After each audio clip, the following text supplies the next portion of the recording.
और काफ़ी अच्छा लगा, हम इस प्रोग्राम में शामिल हुए, हमको सेवा करने का मौका मिला। तो प्रकाश बाबू आप बताइए, यहाँ की जो शहीदी दिवस मनाया गया कैसे रहा, सब ठीक ठाक से रहा? ये जो शहीदी दिवस है ये इतिहास में पन्ना लिखने के जैसा है।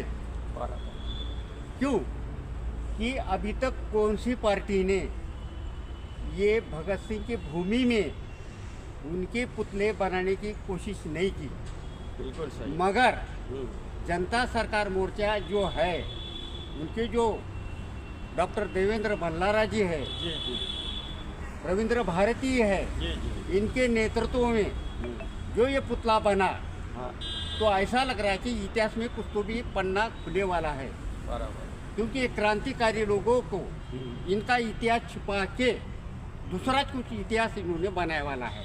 बिल्कुल सही। और ये जनता सरकार मोर्चा जो है, ये जनता सरकार मोर्चा ने जो ये काम किया है, ये मैं दोबारा बोल रहा हूँ कि इतिहास में लिखने की बात है।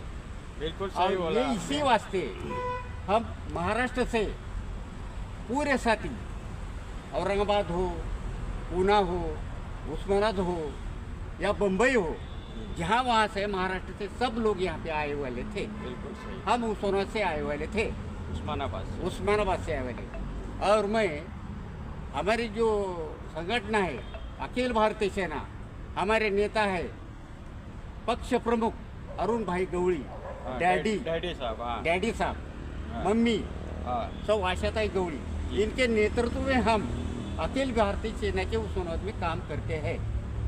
हमारा भी हाथ ये कार्यक्रम को लगा, ये अच्छा लगा, और हम जिंदगी में कुछ तो भी एक काम अच्छा किया ऐसा हमको लगता है। इसी के वास्ते तुम्हारा धन्यवाद, ये जनता सरकार मोर्चा का धन्यवाद। पूरे भारत की जनता को जागना चाहिए और पूरे भारत में हर ज़िले में हमारे जो क्रांतिकारी हैं उनका पुतला स्थापित करना चाहिए। जैसे कि यहाँ पे समालखा में हम लोग ने स्थापित किया भगत सिंह, राजगुरु और सुखदेव जी का।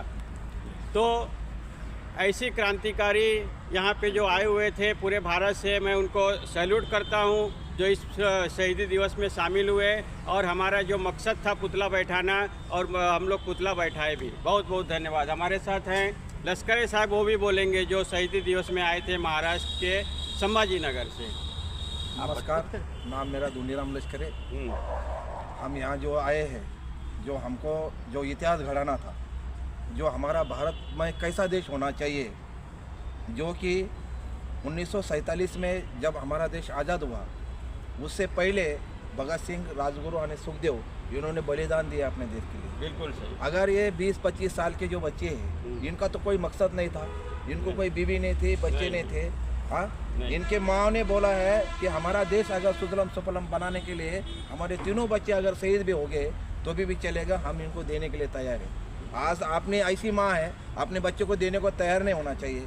हमारे महाराष्ट्र में शिवाजी महाराज पैदा होना चाहिए, लेकिन दूसरों के घर में पैदा होना चाहिए, मेरे घर में नहीं चाहिए, नहीं होना चाहिए।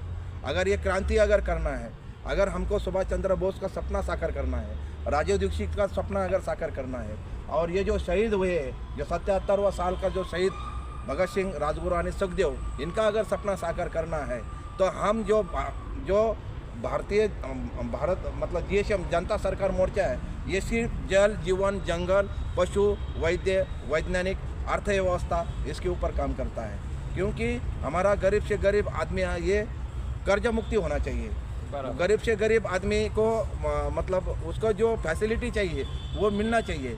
लेकिन यहाँ आजकल तो ऐसा प्रताड़ित किया जा रहा है कि इस देश में क्या चल रहा है कुछ समझ में नहीं आ रहा। कोई जनता जागने को तैयार नहीं। इतना षड्यंत्र चल रहा है जनता को दबाने के लिए, लेकिन जनता को जगाया जा रहा है तो भी वो जागते नहीं। लेकिन हमारी कोशिश जारी रहेगा, हम जनता को जगा के रहेंगे।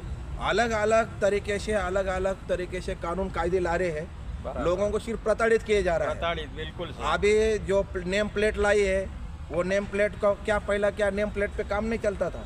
हाँ। दुनिया भर के पुलिस स्टेशन में गाड़ी पड़ी है, वो गाड़ी वैसी की वैसी सड़ रही, 5-10 साल उसको सड़ा देते हैं और उसका नीलाम करके पैसा इकट्ठा करते हैं। क्यों वो उस आदमी की गाड़ी उस तक पहुँचे नहीं जाती। बराबर। उसके लिए कमेटी नेमना चाहिए, पुलिस डिपार्टमेंट में भी कमेटी नेमना चाहिए कि भाई ये 1000 गाड़ी है, 100 गाड़ी, 50, हर पुलिस स्टेशन में, भारत के हर पुलिस स्टेशन में, चाहे चोरी की हो, गुम हुई कैसी भी हो, वो गाड़ी जब्त है, वो गाड़ी उस मालिक तक नहीं जाती है। तो ये कोई ना कोई तो मालिक तो रहेगा, होना उसका। चाहिए ना हाँ, उसका, कोई ना कोई तो रहेगा। ये सरकार का काम है कि उसका गाड़ी जो भी 70-80 हज़ार रुपए की गाड़ी रहती है, गौर गरीब आदमी रहता है, उसका गाड़ी पहुंचना चाहिए, बराबर। लेकिन ये पहुंचता नहीं है। हमारे जो किसान लोग हैं, किसान को जो हमी भाव जो है, मतलब उनका जो एक्चुअली वो करने से पहले कम हो जाता है, बिल्कुल, हाँ, उसको मिलता नहीं हो पूरा, नहीं मिल पाता है। तो किसान भाई भी परेशान है। उसके बाद में छोटे मोटे जो उद्योग धंधे वाले हैं, उनके पूरे धंधे बंद कर दिए। कोरोना कोई बीमारी नहीं था, वो तो जबरदस्ती लाया तो गया। जबरदस्ती लाया, षड्यंत्र। कोरोना बीमारी षड्यंत्र किया। षड्यंत्र। उसके अंदर कोरोना के जो इंजेक्शन है, जिसको ग्राइफाइड ये जो बॉडी के अंदर डाला है, अभी अगर अपन सरकार को पूछेंगे तो सरकार बोलते हमने जबरदस्ती से नहीं लगवाया, जबरदस्ती ही लगवाया ना, लेकिन उनका कहना है ना जबरदस्ती नहीं लगवाया हमने। न अभी राशन देते थे, न बस में चढ़ना, न ट्रेन में चढ़ना, फिर कैसा हो गया है? कैसे करेगा आदमी, जिएगा कैसा? हाँ, तो ये भी एक षड्यंत्र है। बहुत बड़ा अभी अलग अलग तरह के षड्यंत्र है। अभी देखा गया तो कर्जा मुक्ति का जो अभियान चल रहा है जनता सरकार मोर्चे का, उसके अंदर भी अभी लोगों के कर्जा फेड के लिए 4 साल, 5 साल, 10 साल ऐसे बाकी है, लेकिन ये सुनने को तैयार नहीं नहीं सुनते है। हैं। इन्होंने DRT कोर्ट भी उनके लिए बनाया हुआ है, तहसीलदार, जिला अधिकारी महोदय जो भी बनाए उनके लिए सब बनाए पुलिस हैं, भी उनके लिए ही है। पुलिस भी बनाया है तो उनके लिए बनाया है, हर चीज़ उनके लिए बनाया हुआ है। मतलब आम ये जनता कहाँ जाएगा? आम जनता को जो न्याय मिलना चाहिए वैसा देखा जाए तो हमारा भारत देश ये सोने की चिड़िया है। ये सोने की चिड़िया के पूरे पफ काट दिए हैं, अभी कुछ बचा नहीं है उसके पास में।